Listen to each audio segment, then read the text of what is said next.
To many of us, Resident Evil 2 is the best sequel in Resident Evil franchise, taking the same approach as the original Resident Evil and improving it in every aspect, making it one of the most iconic Resident Evils out there.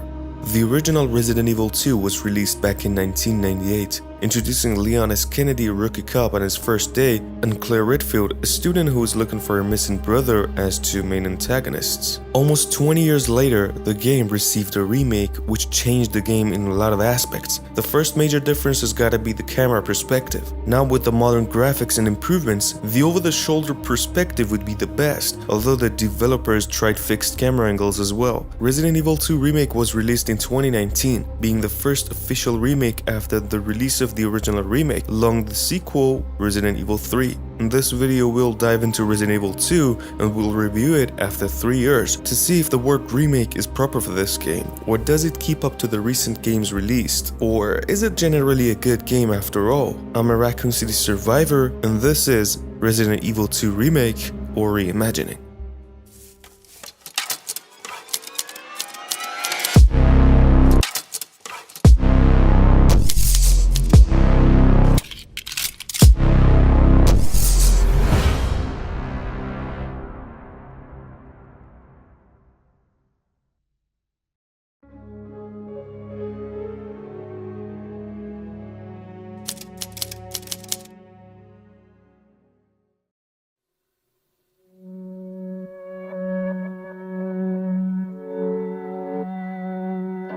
Resident Evil 2 Remake at its core is the same Resident Evil 2 from 1998 that we are all familiar with. Leon, the rookie cop who goes to Raccoon City for his first day, and Claire, a student who goes to Raccoon City to investigate on his brother's disappearance, Chris Redfield. Soon they both find out that this city is crowded with infected people who don't have control over themselves. They are all turned into zombies who won't go down unless killed, or even better, shot in head. The museum that is turned into a police department is not a normal department, as the two protagonists investigate. Soon they find a secret passage underneath the department which leads to an underground lab. The massive pharmaceutical company responsible for the mess in the city. They are the designer of the T-virus. The only two scientists left are Annette and William Birkin. William Birkin has created the G-virus, and there are two sides fighting to get their hands on G. Ada Wong, a mercenary, and Hunk and his team who had to extract the virus.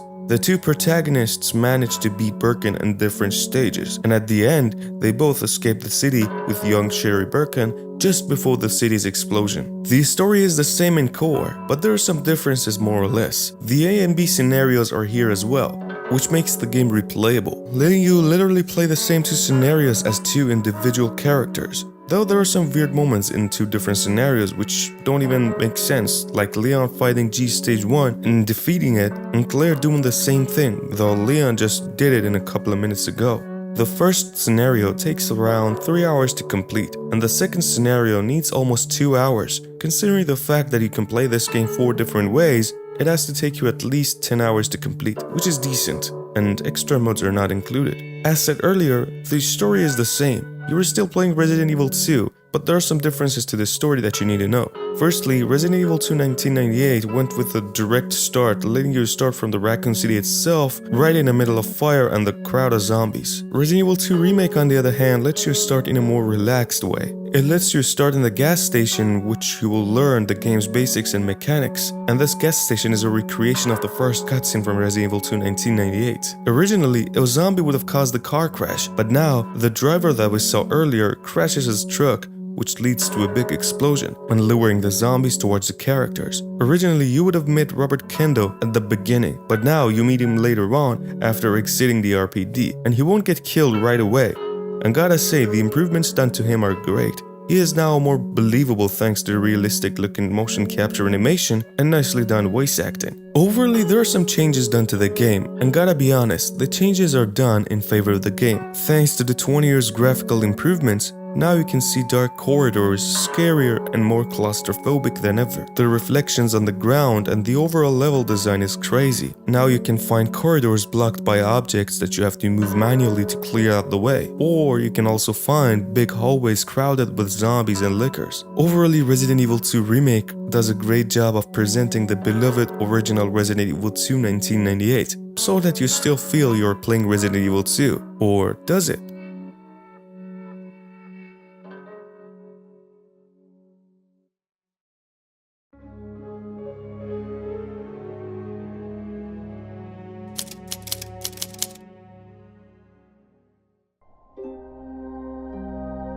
The first major difference noticed when playing Resident Evil 2 Remake is the change of the fixed camera angle to the much more modernized third-person view, which will lead to paying more attention to the details. Now we can shoot zombies at each part of their body: hands, shoulders, knees, head, and legs, compared to the autolock mechanism from 1998. Another major difference has gotta be the real-time rendered environment, unlike the pre-rendered background from the original.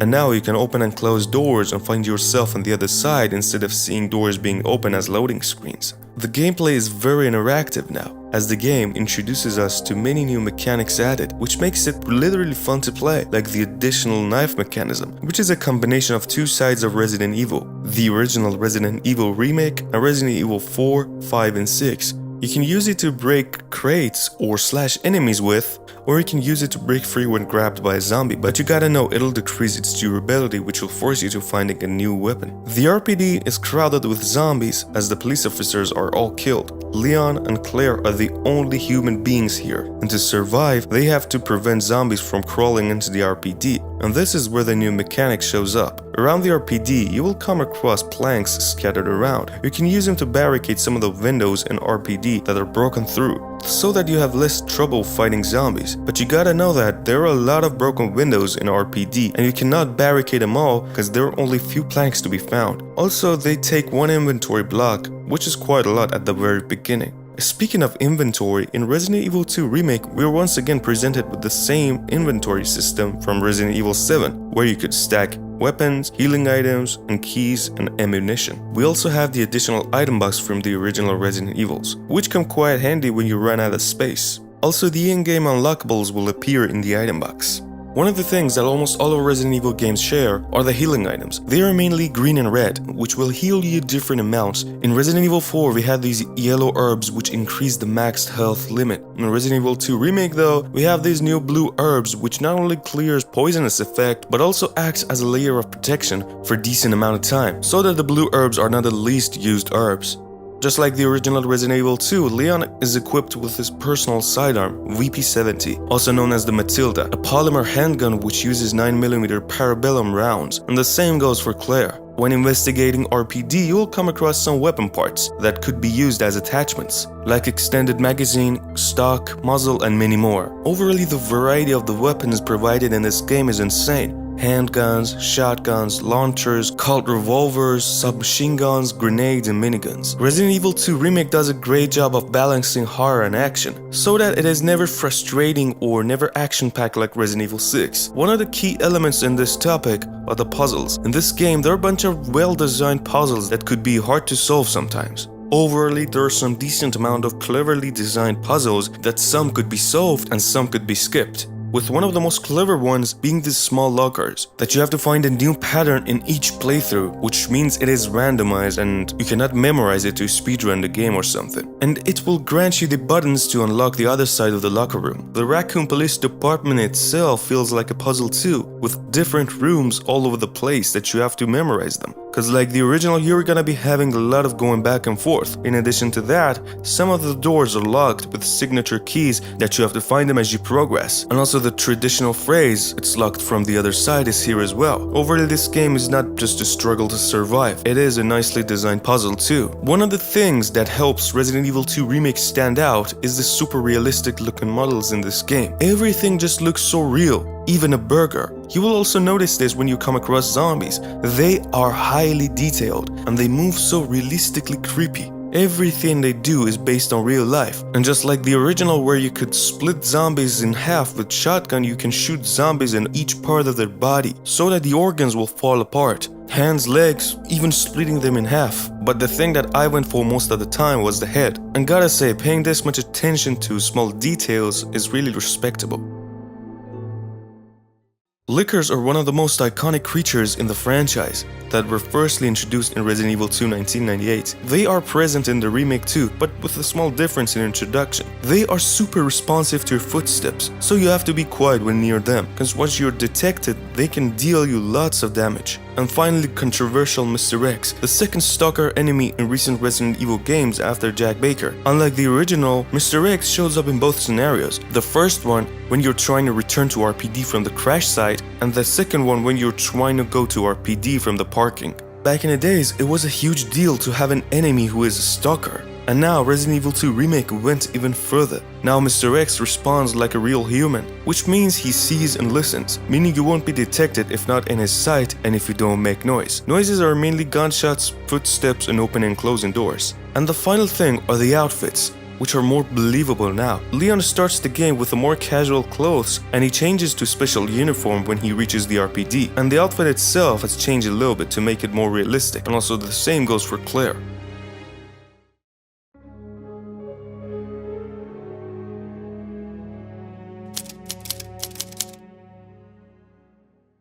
After Resident Evil 6, Capcom started developing a new engine and stopped working on the previous one, Empty Framework. The new engine is called RE, which stands for Reach for the Moon, and Resident Evil 7 was the first game to ever be developed on this game. And this engine is overall a high quality engine with insane lighting effects. Resident Evil 2 Remake was also developed on this engine, and this is why this game looks incredibly believable and beautiful. In early stages of development, developers wanted to approach the remake like what they did with Resident Evil 1, a scene-by-scene remake that has no cut content and instead adds some, also with the fixed camera angles and real-time rendered backgrounds. But at the end they went with third-person view. One thing that makes Resident Evil 2 Remake super realistic is the photogrammetry, which is basically taking photos from different angles from an object and turning it into a 3D model. They have been doing this since the release of Resident Evil 7, and they also do motion capture for everyone, also for zombies, and that is why they look so realistic. And at the end I have to mention how good the lighting is. You will feel this especially in the dark corridors, where you firstly meet the first victim of the liquor. Everything about Resident Evil 2 Remake is impressive and has been executed perfectly. After the fairly 10 hours gameplay, you can check the extra modes where they had a really clever idea of telling the story of the side characters. Firstly, Hunk who has to escape the city and starts from the sewers and has to get to the RPD's gate. And next we have other survivors, and the most important one being Robert Kendo. His story is rewritten and he does not die at the very beginning, and he actually manages to escape the city just in time. And there are other survivors as well, like a member of Hunk's team, a sheriff, and a girl from the orphanage.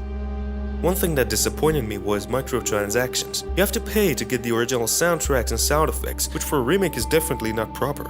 Generally, Resident Evil 2 Remake has quite the mixed reviews. Some saying it's a true experience of Resident Evil 2 and some say it's definitely not. But for the majority, I believe it is a nice game, and if you ask me, this game is in my top 3 favorite Resident Evil games. Just seeing those creepy zombies and me struggling to land a shot on their head feels incredible. This game feels rewarding and punishing at the same time. Not in a Dark Souls fashion though, it follows Resident Evil 2's method of survival horror, where you have limited supplies and you have to think carefully about your ammunition.